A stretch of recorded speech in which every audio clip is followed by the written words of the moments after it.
இப்போ எல்லா news சேனலையுமே cylinder தட்டுப்பாடு, சிலிண்டர் இனிமேல் கிடைக்காது அப்படின்னு நிறைய நியூஸ் வந்து ஸ்ப்ரெட் ஆகிக்கிட்டு இருக்கு.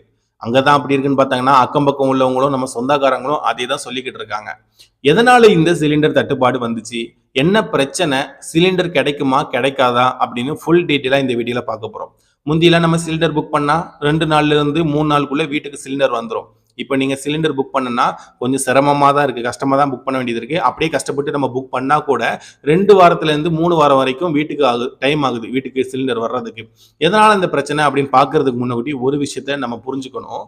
60% கேஸ் வந்து நம்ம வெளிநாட்டுல இருந்து தான் வாங்கிக்கிட்டு இருக்கோம். சிம்பிளா சொல்ல போனா கேஸ் எல்லாம் வெளிநாட்டுல இருந்து நமக்கு வந்துகிட்டு இருக்கு. சோ வெளிநாட்டுல இருந்து வந்துகிட்டு இருக்கு. இங்கே எந்த நாடெல்லாம் பாத்தீங்கன்னா சவுதி அரேபியா, கத்தார், யுஏஇ அப்படின்னு சொல்ற இந்த 3 நாட்டுல இருந்து தான் சிலிண்டர் நமக்கு வந்துகிட்டு இருக்கு. கேஸ் வந்து வந்துகிட்டு இருக்கு. இந்த 3 நாடுமே மிடில் ஈஸ்ட் பகுதியில வந்து அமைஞ்சிருக்கு. ஓகேங்களா? சோ இப்போ மெயினான மேட்டருக்கு வரும். எதனால சிலிண்டர் தட்டுப்பாடு? ஃபர்ஸ்ட் அதை சொல்லுன்னு கேட்டீங்கன்னா, அமெரிக்காவுக்கும் ஈரானுக்கும் இப்போ போர் நடந்துகிட்டு இருக்கு. அது எல்லாருக்குமே தெரியும் நினைக்கிறேன். அமெரிக்காவுக்கும் ஈரானுக்கும் போர் நடக்கு. சரி, அதுக்கும் நம்ம வீட்டுக்கு வர்ற கேஸுக்கும் என்னப்பா சம்பந்தம் இருக்குன்னு கேட்டீங்கன்னா, சம்பந்தம் இருக்கு. இதுதான் மிடில் ஈஸ்ட் பகுதின்னு வச்சுக்கோங்க. இது இந்தியான்னு வச்சுக்கோங்க. இந்த ஊடப்பட்ட கேப் இருக்கு பாத்தீங்களா, அது வந்து கடல். ஓகேங்களா? சோ அந்த கடல் ஏரியாவுக்கு பேர் பாத்தீங்கன்னா ஸ்ட்ரெயிட் ஆஃப் ஹார்மஸ் அப்படிங்கிறது தான் அந்த கடல் வழி பேர். ஓகே, ஸோ இந்த கடல் வழியா தான் மிடில் ஈஸ்ட் பகுதியிலிருந்து இந்தியாவுக்கு கேஸ் வந்து வரணும். ஸோ இப்போ ஈரான் எங்க இருக்கு? ஈரானும் இது பக்கத்துல தான் இருக்கு. அமெரிக்கா இதுக்கு இருக்கு, இங்க இருக்கு. ஓகேங்களா? ஸோ அமெரிக்காக்காரன் இங்க இருந்து ஈரானுக்கு கொண்டு போடுறான், ஈரான்காரன் அங்க இருந்து அமெரிக்காவுக்கு கொண்டு போடுறான். நடுவில் மிடில் ஈஸ்ட் பகுதி இருக்கு.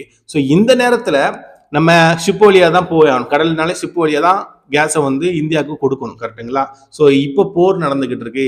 இந்த சுச்சுவேஷன்ல நம்ம இந்தியாவுக்கு நம்ம கேஸை வந்து டெலிவரி பண்ணும்போது ஏதாவது அசம்பாவிதம் நடந்துடும் அப்படிங்கிற ஒரு பயத்தினால தான் இப்போ வந்து டிலே ஆகுது. ஸோ அவங்க கொடுக்காம இல்லை, கொடுக்கறது தடைப்படுது, டிலே பண்றாங்க இந்த 3 கண்ட்ரியும் அப்படிங்கிறது தான் மெயினான ரீசன். ஸோ இதனால தான் கேஸ் தட்டுப்பாடு அப்படிங்கிறது இந்தியாவில் நிலவிக்கிட்டு இருக்கு. ஓகே, ஸோ மெயினான ரீசன் வந்து தெரிஞ்சு போச்சு. இந்த மாதிரி போர் நடக்கு, இதனால தான் இந்த கேஸ் வந்து வர்றது கொஞ்சம் டிலே ஆகுது. ஓகே, ஸோ இதுக்கு நம்ம இந்திய அரசாங்கம் என்ன பண்ண போகுது அப்படிங்கிறதையுமே பார்த்துடலாம். ஸோ பொதுவாக இப்போ கேஸ் வருது அப்படின்னா வந்த உடனே எடுத்து நம்மகிட்ட கொடுத்துட மாட்டாங்க. ஸோ நம்ம இந்திய அரசாங்கம் என்ன பண்ணும் அப்படின்னா, வர்ற கேஸை ஒரு பெரிய ஸ்டோரேஜ் கெப்பாசிட்டியில் வச்சு அதை ஸ்டோர் பண்ணி வச்சுக்கிடுவாங்க. அதுக்கப்புறம் நமக்கு என்னென்ன தேவையோ நம்ம அதுலேருந்து கொஞ்சம் கொஞ்சமாக எடுத்து கொடுப்பாங்க. ஓகேங்களா? ஸோ இப்போ இந்திய அரசாங்கம் என்ன சொல்கிறோன்னா, நம்ம அந்த ஸ்டோரேஜ் கெப்பாசிட்டி இருக்குல்ல, இப்போ 100 சிலிண்டர் வைக்கிற இடத்துல ஒரு 200 சிலிண்டர் வைக்கிற மாதிரி பெருசாக்குங்க அப்படின்னு சொல்லியிருக்காங்க. ஏன்னா வர நம்ம எடுத்து ஸ்டோர் பண்ணி வச்சுக்கிட்டு மற்றவங்களுக்கு கொடுக்கலாம் அப்படிங்கிறத சொல்லியிருக்காங்க.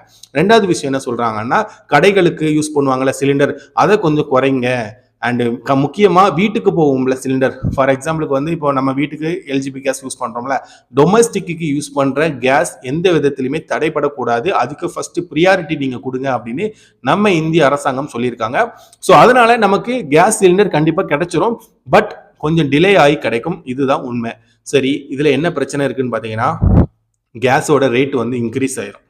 அவன் வைக்கிறதா ரேட்டு. ஓகேங்களா? ஸோ இந்தியன் கேஸ் யூஸ் பண்ணுவீங்க, சிலர் வந்து ஹெச்பி கேஸ் யூஸ் பண்ணுவீங்க. ஸோ இப்போ கேஸோட ரேட் வந்து தாறுமாறாக இன்க்ரீஸ் ஆகிருக்கும். நிறைய பேர் வந்து அதை நீங்கள் ஃபீல் பண்ணியிருப்பீங்கன்னு நினைக்கிறேன். ஃபீல் பண்ண யாராவது இருந்தீங்கன்னா ஃபஸ்ட்டு கமெண்ட்டில் சொல்லிடுங்க. சரிங்களா?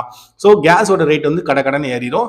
அண்ட் கிடைக்கிற கேஸ் இப்போ முந்திலாம் 2 நாள் 3 நாளில் நமக்கு கிடைச்சிரும். இனிமேல் 2 வாரம் 3 வாரம் டிலே ஆகி தான் கிடைக்கும் அப்படிங்கிறதையும் தெரிஞ்சுக்க வேண்டிய ஒரு அவசியம் இருக்குது.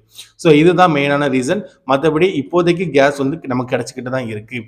ஆனால் ஒரு சில பெரிய பெரிய ஹோட்டல்லாம் இப்போ மூட போகிறாங்க. என்ன ரீசன் பார்த்தீங்கன்னா, இந்த மாதிரி நம்ம வந்து கேஸ்லேயே தான் சமைச்சிக்கிட்டு இருந்தோம், இப்போ கேஸ் தட்டுப்பாடு வர்றதுனால மூடுறோம் அப்படிங்கிற நியூஸ் எல்லாம் வருது. அதெல்லாம் உண்மைதான். ஆனால் கேஸ் நம்ம வீட்டுக்கு நம்ம யூஸ் பண்ணுற கேஸ் வந்து கண்டிப்பாக கிடைச்சிரும் அப்படிங்கிறதுல எந்த ஒரு மாற்று கருத்துமே இல்லை அப்படிங்கிறத சொல்லிக்கிறேன். ஓகே, அண்ட் இன்னொரு விஷயம் என்னன்னு பார்த்தீங்கன்னா, ஓகே இப்போதைக்கு டிலே ஆகி வந்துகிட்டு இருக்கு, திடீர்னு ஸ்டாப் ஆயிருமா அப்படின்னு கேட்டிங்கன்னா ஸ்டாப் எல்லாம் ஆகாது. எந்த அளவுக்கு டிலே பண்ணி கொடுக்க முடியுமோ அந்த அளவுக்கு டிலே பண்ணி கொடுப்பாங்களே தவிர கம்ப்ளீட்டாக ஸ்டாப் பண்ண மாட்டாங்க அப்படிங்கிறத ஃபர்ஸ்ட் நீங்கள் புரிஞ்சுக்கோங்க. அண்டு சிலிண்டரோட விலையும் அதிகமாக ஆயிரும் அப்படிங்கிறதையுமே ஃபர்ஸ்ட் நீங்கள் புரிஞ்சுக்கணும். இந்த ரெண்டுமே இப்போதைக்கு உள்ள பிரச்சனை அப்படிங்கிறத ஃபர்ஸ்ட் புரிஞ்சுக்கோங்க. ஏன்னா வார் வந்து நடந்துகிட்டே இருக்காது. கரெக்டுங்களா? ஸோ கண்டிப்பாக முடிஞ்சிடும் ஒரு கட்டத்தில். ஸோ முடிஞ்ச உடனே ஆஸ் யூஸ்வல் ரெகுலராக நமக்கு வந்து என்ன எப்போ புக் பண்ண உடனே கிடைக்கும், அதே மாதிரி கேஸ் வந்து அடிக்கடி கிடைக்க ஆரம்பிச்சிடும். ஓகே, ஸோ இந்த வீடியோ வந்து உங்களுக்கு பிடிச்சிருக்கும். மேக்ஸிமம் எல்லாத்தையுமே கவர் பண்ணி தான் சொல்லியிருக்கேன். அண்டு உங்களுக்கு எல்லா தகவலும் கிடைச்சிருக்கும்னு நினைக்கிறேன். எந்த அளவுக்கு கிளியராக எக்ஸ்பிளைன் பண்ணணும் அப்படிங்கிறத மறக்காம நீங்கள் கமெண்ட்ல சொல்லிடுங்க. அண்ட் வீடியோ பிடிச்சிருந்துச்சுன்னா ஒரு லைக் கொடுத்துருங்க. அண்ட் உங்களோட கருத்துக்களும் கமெண்ட் பாக்ஸில் வரவேற்கப்படுகிறது.